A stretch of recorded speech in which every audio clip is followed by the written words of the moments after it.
여러분은 여러분이 살아가면서 자기 자신을 복 있는 사람이라고 생각하고 살아가십니까?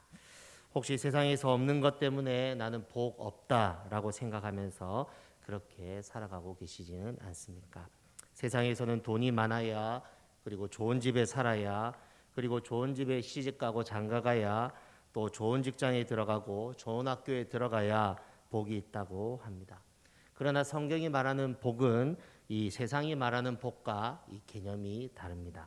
시편을 읽어보시면 아시겠지만 시편 1편 보시면은 1절부터 3절까지 이렇게 말을 합니다. 복 있는 사람은 악인의 꾀를 따르지 아니하고 죄인의 길에 서지 아니하고 오만한 자의 자리에 앉지 아니하고 오직 여호와의 율법을 즐거워하여 그 율법을 주야로 묵상하는 자로다.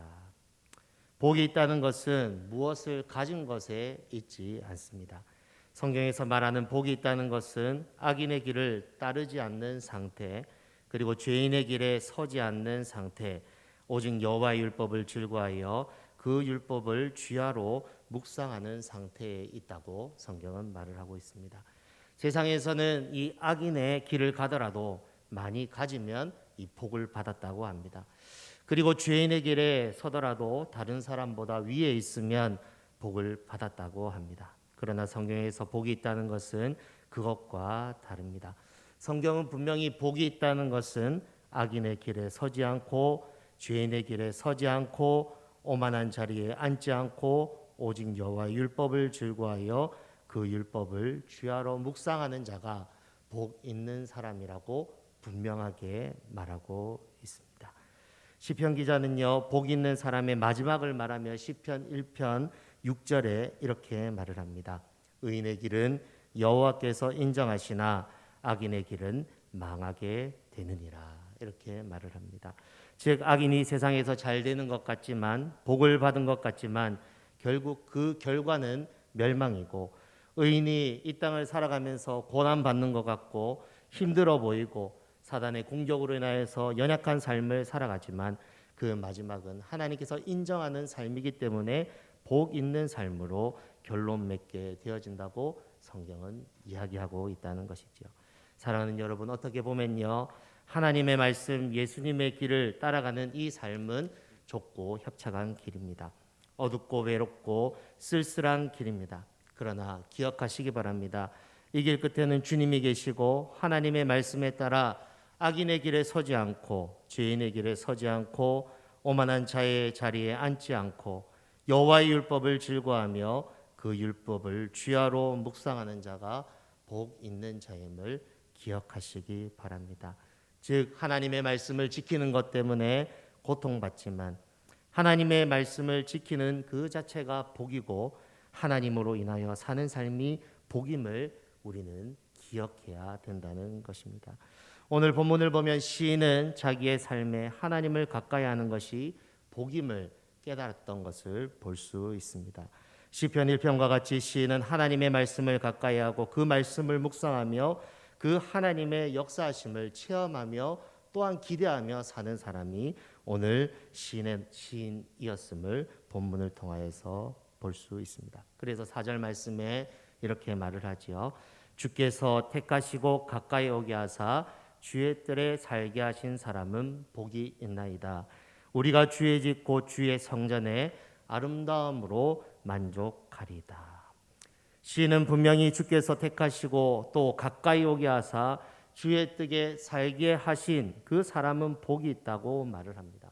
왜 시인은 이렇게 말을 하고 있습니까? 왜 주께서 택하시고 가까이 오게 하사 주의 뜰에 살게 하신 사람이 복이 있다고 말하고 있습니까? 왜냐하면 그곳에는 주의 임재가 있고요, 그곳에는 주의 아름다움이 있고요, 하나님께서 주의 성전에서 말씀하시기 때문입니다. 그래서 주께서 택하시고 가까이 오게 하사 주의 뜰에 살게 하신 이 사람이 복이 있다고 말을 하면서 그 하나님을 찬양하고 있는 것이 시편 65편입니다. 시인은 분명히 복 있는 자가 어떠한 자임을 안 것 같습니다. 그래서 하나님을 가까이 함이 복이고 그 하나님의 임재 가운데 살아가기를 간절히 힘쓰면서 나아가고 있다는 것이죠. 사랑하는 여러분, 시편 65편을 읽어보면요, 시인은 하나님이 한번 말씀하시면 자기의 모든 상황이 변함을 그리고 역전됨을 경험한 것 같습니다. 또한 시인은 하나님이 역사하시면 황무지가 그리고 메마른 땅이 낙원이 되는 것을 보았던 것 같습니다. 그래서 하나님을 철저히 신뢰하고 주의 아름다움을 사모하면서 주의 전에서 주의 말씀 듣기를 원하고 또 하나님 앞에 나오기를 힘쓰고 있다는 것입니다. 여기서 택하시고 또 가까이 하게 하사 주의 뜰에 살게 하신 자가 복이 있다는 이 말을 좀 한번 생각해 보았으면 좋겠습니다. 이 말은 아무나 주를 가까이 할 수 있는 것이 아니고 하나님의 특별한 선택이 있는 자에게 이런 은혜가 있다는 것을 말해주고 있습니다. 여러분, 우리가 하나님 앞에 나와서 이 구할 수 있는 것, 이것은 엄청난 은혜입니다. 왜냐하면 하나님 앞에 우리는 나올 수 없는 자였기 때문입니다. 여러분, 우리는 하나님 앞에 절대 이 죄 때문에 나올 수 없던 자였습니다. 그리고 하나님 앞에 영원한 죄인으로 죽음 가운데 하나님의 은총을 받을 수 없던 자였습니다. 그리고 하나님을 예배할 수도 또 그 하나님의 말씀을 들을 수도 또 순종할 수도 없었던 자가 우리입니다. 그러나 하나님의 은혜로 하나님의 은혜를 받을 수 있는 자가 되었고 하나님의 말씀을 들을 수 있는 자가 되었고 하나님을 가까이 할 수 있는 은혜를 얻게 되었다는 것이죠. 시인은 이 하나님의 은혜를 기억하면서 하나님을 가까이 함이 복이고 그 하나님으로 인해 주어지는 것으로 인하여서 기쁘다고 말을 합니다. 사랑하는 여러분, 하나님이 창세전에 택한 사람만이 이 하나님을 가까이 하는 복을 그리고 하나님의 아름다운 은혜를 받는 복이 주어짐을 기억하시기 바랍니다. 우리는 60억 인구 중에 나를 택하여 부르시고 나를 사랑했다는 이 말을 어릴 때부터 많이 들었습니다. 그것도 특별하게 선택해서 가까이 오게 했다. 이 말을 많이 들었습니다. 그래서 어떻게 보면은 이 말을 우리가 지금 감격하지 못하고 또 감사하지 못하고 그저 이것이 그냥 우리에게 주어진 것이구나 이렇게 생각하는 경우가 있습니다. 그러나 여러분 기억하십시오. 하나님을 가까이 하고 또 하나님 앞에 나올 수 있는 이 복이 인생 최대의 복임을 기억하시기 바랍니다. 사극을 보시면 신하들이 왕 앞에서 이렇게 말을 합니다. 성은이 만극하나이다. 이 뜻을 찾아보니까요. 성은은 임금의 은혜가 만극, 끝이 없다라는 뜻이 있었습니다. 즉 그 사극에 보면 그 신하들이 왕 앞에 있다는 것만으로도 이 성은 임금의 은혜를 입었다고 말을 하고 있다는 것이죠. 저는 이 말씀을 묵상하면서 이 장면이 떠올랐습니다. 왕 앞에 서 있는 신하들, 성은이 만극하다는 이 고백을 하는 이 신하들이 생각났습니다. 왜 그렇습니까? 그 자리에 왕이 마음이 들어 왕이 어떤 말을 했다면 그 말은 즉시 행해지기 때문에 이 신하들은 왕 앞에서 성은이 만극하다는 말을 하고 있다는 것이죠. 사랑하는 여러분, 여러분은 이 자리에 있다는 사실 하나만으로 성은이 만극하십니까? 하나님 앞에 나와 있다는 이 사실 하나만으로도 정말 하나님 앞에 구할 수 있다는 이 사실 하나만으로도 정말 하나님의 은혜가 끝이 없다고 생각하십니까?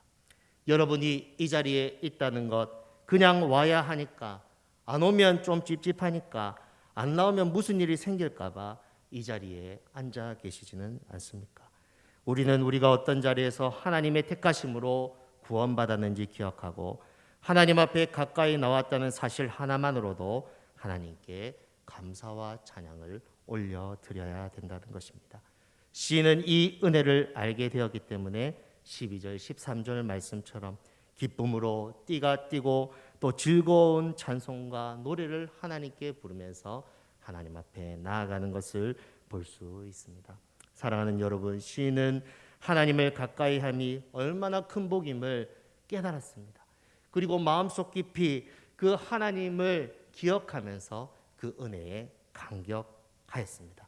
그래서 1절 말씀처럼 이렇게 말을 합니다. 하나님이여 찬송이 시온에서 주를 기다려오며 사람이 소원을 주께 이행하리이다. 왜 시인이 이런 고백을 합니까? 시인은 하나님을 가까이 하는 것이 얼마나 큰 복이고 행복한 일임을 알았기에 이런 고백을 하는 것이죠. 시인은 하나님을 누리는 이 기쁨의 맛을 안 것입니다. 사실 우리가 읽고 있는 이 성경을 보면 1절이 좀 이렇게 번역이 좀 잘못된 것 같습니다. 그래서 제가 새 번역을 이렇게 읽어보니까 이렇게 나와 있었습니다. 하나님이 시온에서 주를 찬양함이 마땅한 일이니 우리가 주님께 한 선을 지키렵니다. 저는 이렇게 읽는 것이 맞다고 생각합니다. 왜냐하면 사람이 하나님을 가까이 하는 것이 복이기에 하나님이 계신 시온에서 주를 찬양함이 마땅하기 때문입니다. 즉 시인은 분명히 하나님을 가까이 할 때 그것이 얼마나 큰 복임을 알았기에 찬양하고 또한 하나님께 서원한 것, 즉 약속한 것을 꼭 지키겠다고 말을 하고 있다는 것입니다. 쉽게 말하면 하나님이 너무 좋은 분이심을 알기에, 나에게 큰 은혜를 베푸신 분임을 알기에 내가 하나님과 한 약속을 꼭 지키면서 살겠습니다. 이렇게 말을 하고 있다는 것이죠. 2절을 보십시오. 시인은 여기서 한 걸음 더 나아가 사람들이 이 좋은 하나님, 은혜를 베푸신 하나님, 진정 복 주시는 이 하나님을 안다면 그를 가까이 할 것이라고 말을 합니다. 2절 말씀 한번 같이 읽어보겠습니다. 시작. 기도를 들으시는 주여 모든 육체가 주께 나아오리이다. 여러분, 시인은 어려울 때마다 하나님 앞에 나와서 은총을 받았습니다. 기도 응답을 받았습니다. 그 하나님으로 말미암아 풍성한 은혜를 경험했습니다. 이 시인이 이 9절부터 13절까지 말하는 것처럼 생명과 복을 경험했습니다. 그래서 이렇게 말을 하는 것이죠. 나의 기도를 들으시는 주님, 만일 사람들이 하나님이 어떠한 분이심을 안다면 나와 같이 주님을 가까이 하고 주님의 명령에 따라 살 것입니다. 그 하나님을 안다면, 은혜를 베푸시는 하나님을 안다면 나와 같이 하나님 앞에 나올 것입니다. 이렇게 말을 하고 있다는 것입니다. 사랑하는 여러분, 시인은 3절이 말하고 있는 것처럼 자기를 죄에서 건지신 주님을 경험했습니다. 그리고 자기의 죄를 용서하시고 용납하시는 하나님을 만났습니다. 그래서 5절에 이렇게 말을 하는 것이죠. 우리의 구원의 하나님이시여. 이 시를 지은 다윗은 자기의 죄를 용서하신 그 하나님 앞에서 그 하나님의 구원의 노래를 지금 하고 있다는 것입니다. 이 시편을 지은 다윗이 하나님 앞에 얼마나 큰 범죄를 저질렀습니까? 음란을 행했고 음행을 했고 산일을 했고 여러 가지 하나님 앞에 몹쓸 짓을 했습니다. 그럼에도 불구하고 그를 용납하시는 주님을 바라보면서 우리 구원의 하나님이시여 이렇게 말하고 있다는 것이죠.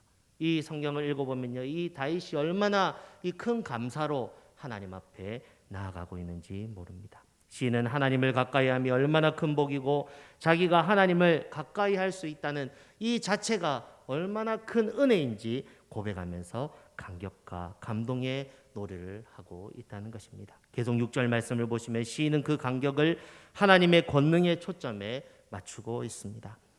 주는 주의 힘으로 산을 세우시며 권능으로 띠를 띠시며 바다의 설렘과 물결의 흔들림과 만민의 소요까지 진정하시나이다. 여러분, 시인이 왜 하나님의 권능과 능력을 찬양하고 있을까요? 그것은 시인이 살아가면서 이 구원의 하나님, 자기의 죄를 용서해 주시는 그 하나님을 경험했을 뿐만 아니라 그의 삶 가운데 구원하시는 하나님의 능력과 권능을 체험했기 때문입니다. 그 구원의 하나님이 자기의 삶 가운데 새 창조의 권능을 행하심을 보았기 때문에 이런 창조의 능력을 가지고 계신 그 하나님을 지금 찬양하고 있다는 것이죠.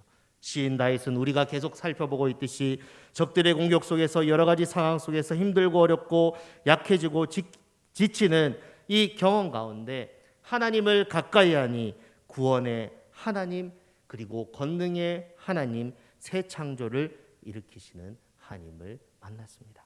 그래서 이렇게 고백하는 것이죠. 주는 주의 힘으로 산을 세우시며 권능으로 띠띠시며 바다의 설렘과 물결의 흔들림과 만민의 소요까지 진정하시나이다. 시인은 이 권능의 하나님, 자기를 위기에서 건지신 그 하나님을 체험하면서 기억하면서 이 노래를 지금 부르고 있다는 것입니다. 그러면서 8절부터 이렇게 말을 하는 것이죠. 땅 끝에 사는 자가 주의 징조를 두려워하나이다. 주께서 아침 되는 것과 저녁 되는 것을 즐거워하게 하시며 땅을 돌보사 물을 대어 심히 윤택하게 하시며 하나님의 강에 물이 가득하게 하시고 이같이 땅을 예비하신 후에 그들에게 곡식을 주시나이다. 주께서 밭고랑에 물을 넉넉히 대사 그 이랑을 평평하게 하시며 또 담비로 부드럽게 하시고 그 싹에 복을 주시나이다. 주의 은택으로 한 해를 관 씌우시니 주의 길에는 기름 방울이 떨어지며 들의 초장에도 떨어지니 작은 산들이 기쁨으로 뛰었나이다. 이렇게 말을 하면서 하나님을 가까이 하니 이 구원의 하나님을 경험하게 되어지고 이 하나님으로 인하여서 어떠한 복이 주어졌는지 지금 말하고 있다는 것입니다. 사랑하는 여러분, 하나님을 가까이 하는 자에게 어떤 복이 주어집니까? 9절에 보면은 윤택한 복이 주어진다고 말을 하고 있습니다. 그리고 하나님을 가까이 하는 자에게 어떤 복이 주어집니까? 10절 말씀처럼 넉넉하게 되어지는, 넉넉하게 되어서 다시 하나님께서 회복해 하시는 이 은혜를 주신다고 말을 하고 있습니다. 그리고 하나님을 가까이 한 자에게 어떤 복을 주신다고 말을 하고 있습니까? 11절 말씀 보시면 주의 은택으로 한 해를 관 씌우시니 주의 길에는 기름 방울이 떨어지며 들의 초장에 떨어지니 작은 산들이 기쁨으로 띠를 띄었나이다. 풍성한 이 가을의 열매를 맺고 있는 이 장면을 연상할 수 있다는 것입니다. 시인은 하나님을 가까이 했을 때 창조주 되신 그분께서, 구원주 되신 그분께서 모든 상황을 바꾸셔서 윤택하게 하시고 넉넉하게 하시고 그리고 회복하게 하시며 이 풍성한 열매들로 가득하게 하시는 이 하나님을 경험하고, 또한 이분이, 이 하나님, 내가 믿고 있는 하나님이 이 하나님을 고백하면서 오늘 이 시편을 지어서 노래하고 있다는 것입니다. 성경은 분명히 이 복을 주신 분이 누구라고 말을 하고 있습니까? 성경을 보시면요, 계속 주께서라는 말이 반복되고 있습니다. 8절 말씀 보시면은 주께서 아침 되는 것과 저녁 되는 것을 즐거워하게 하시며, 10절에도 보면 주께서 밭고랑에 물을 넉넉히 대사 그 이랑을 평평하게 하시며, 그리고 11절에 나오지 않지만 주께서 주의 은택으로 한 해를 관 씌우시니 주의 길에는 기름 방울이 떨어지며 들의 초장에도 떨어지니 하면서 주께서 이 모든 일을 행하심에 대해서 말을 하고 있습니다. 내가 주인으로 삼고 가까이 하는 그분께서 이 모든 복을 주셨음에 대해서 말을 하고 있다는 것이죠. 무엇으로요? 하나님의 권능과 능력으로 이 모든 일을 행하셨음을 이 체험하면서 이 노래를 지어서 하나님을 찬양하고 있다는 것입니다. 13절 말씀 보시면은 그들이 다 즐거이 외치고 또 노래하나이다. 자기가 그렇게 할 뿐 아니라 모든 백성이 그 하나님의 이름을 찬양하고 있다는 것입니다. 사랑하는 여러분, 시인은 하나님을 가까이 했을 때 어떤 일이 일어나는지 성경을 통하여서 증언하고 있습니다. 이 시편 65편은요, 감사의 노래로 예배 중에 불렀던 노래입니다. 이스라엘 백성은 하나님을 예배 중에 노래하면서 이 창조의 하나님, 구원의 하나님, 이 풍성이 우리 가운데 복 주시는 하나님을 지금 말하고 있다는 것입니다. 우리는 오늘 이 말씀을 대하면서 하나님을 가까이 하는 자의 이 복이 얼마나 큰 건지 우리는 기억해야 됩니다. 하나님 앞에 나와서 구할 수 있는 복이 얼마나 큰 복인지 우리는 기억하고 감사해야 됩니다. 사랑하는 여러분, 하나님께서 한번 말씀하시면 천지가 일제히 서고 모든 상황이 변화되는 것을 기억하시기 바랍니다. 황무지가 또 풍성하게 되어지고 옥토가 되어지고, 또 여기에서 말하고 있듯이 윤택하게 되어지고 가득하게 되어지고 넉넉하게 되어지고, 또한 모든 것이 풍성한 열매들로 가득하게 되어지는 그런 은혜를 경험함을 우리는 기억해야 됩니다. 사랑하는 여러분, 2022년도 시작하면서 이 말씀을 꼭 기억하십시오. 하나님을 가까이함이 복이라, 이 말씀을 꼭 기억하시기 바랍니다. 진정한 복은 복 대신 하나님을 가까이 하는 것입니다. 복을 얻기 위해서 하나님을 의지하는 것은 이거는 기복주의죠. 그러나 복 대신 하나님을 가까이 하면 복이 따라오는 것은 당연한 것입니다. 복 대신 하나님, 복의 원체이신 하나님을 가까이 하면 내가 복받을 뿐만 아니라 그 풍성함을 통하여서 다른 사람도 복되게 만들 수 있다는 것입니다. 솔로몬을 생각해 보십시오. 그는 왕으로 세워진 초기에 복되신 하나님을 가까이 했습니다. 그래서 그 하나님의 뜻대로 온전하게 행하려고 하나님 앞에 예배드리면서 제사드리면서 나아갔습니다. 그때 하나님께서 어떻게 하셨습니까? 솔로몬에게 모든 것을 다 주셨습니다. 지혜, 재물, 나라, 형통, 오늘 본문이 말하는 이 윤택하고 가득하고 넉넉하며 이 풍성한 이 은혜를 허락하여 주셨습니다. 그러나 솔로몬 왕이 복되신 하나님을 버리니 어떻게 됩니까? 이 비참한 인생이 되어져 버립니다. 재물도 그리고 나라도 형통도 다 사라져 버리는 그런 인생을 살게 되어집니다. 아담과 하와를 생각해 보십시오. 어떻게 보면 하나님께서 세상의 모든 것을 이 두 사람에게 주셨습니다.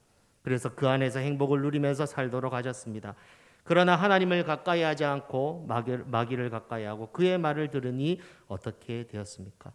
범죄하게 되고 결국은 하나님을 대적하는 자로 그래서 멸망의 자리에 이르게 된 것을 우리는 성경을 통하여서 발견할 수 있습니다. 사랑하는 여러분, 성경의 원리는 단순합니다. 성경의 원리는 이 복잡한 것 같지만 아주 단순합니다. 하나님을 가까이 하라. 하나님을 가까이 하는 것이 복이다. 이것을 말을 하고 있습니다. 그가 계신 성전, 그의 말씀이 선포되는 그곳을 바라보면서 그 하나님의 말씀 듣고 순종하시기 바랍니다.